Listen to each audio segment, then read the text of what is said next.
జయశంకర్ భూపాలపల్లి జిల్లా కాళేశ్వరంలో కేంద్ర సహాయ మంత్రి బండి సంజయ్ కుమార్ పర్యటించారు. సతీ సమేతంగా సరస్వతి పుష్కరాల్లో పాల్గొని పుణ్యస్నానం ఆచరించారు. అనంతరం ముక్తేశ్వరుని దర్శించుకున్నారు. అందాల పోటీలపై ఉన్న శ్రద్ధ పుష్కరాలపై లేదా అని ప్రభుత్వాన్ని ప్రశ్నించారు. సరస్వతి పుష్కరాలకు 35 కోట్ల రూపాయలు ఏ మూలకు సరిపోతాయన్నారు. పుష్కర్ నిర్వహణలో ప్రభుత్వం ఫెయిల్ అయిందన్నారు. కుంభమేళాలో 50 కోట్ల మంది భక్తులకు అద్భుతమైన ఆతిథ్యం ఇచ్చామని, 50 లక్షల మంది భక్తులకు కూడా ఏర్పాట్లు చేయలేకపోయారని విమర్శించారు. 50 కోట్ల మందికి ఉత్తరప్రదేశ్ లోని భారతీయ జనతా పార్టీ ప్రభుత్వం ఆతిథ్యం ఇచ్చింది, అన్ని సకల సౌకర్యాలతో.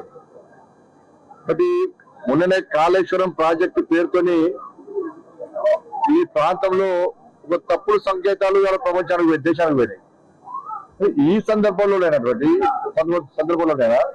కాళేశ్వరు ముక్తేశ్వరుడు కొలువైనటువంటి ఈ ప్రాంతంలో 12 సంవత్సరాల కోసం వచ్చినటువంటి ఈ పుష్కరాలను రాష్ట్ర ప్రభుత్వము అనుకున్న స్థాయిలో నిర్వహించకపోవడం నిజంగా బాధాకరం.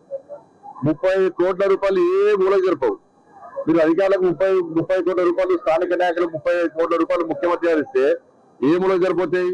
మీరు అంగాల పోటీలకు మాత్రం 300 కోట్లు 400 కోట్లు ఖర్చు పెడుతుంది. మాకు అభ్యంతరం లేదు, అది మీ ఇష్టం. కానీ అంగాల పోటీలపై శ్రద్ధ, ఆధ్యాత్మికత మీద ఎందుకు లేదో రాష్ట్ర ముఖ్యమంత్రి గారు స్పష్టం చేయాలి. అందగైతలు తీసుకుపోయి యాదగిరి నరసింహస్వామిలో భద్రకాళి టెంపుల్ దర్శిస్తే ఇబ్బంది లేదు. ఆవిడ అప్పటికప్పుడు లైట్లు కనిపించింది. కానీ నిరంతర ప్రణాళిక, శాశ్వత ప్రణాళిక ఏంటో ప్రభుత్వం చెప్తున్నారు. అది ముఖ్యమంత్రి గారు 200 కోట్లు ప్రకటించారు.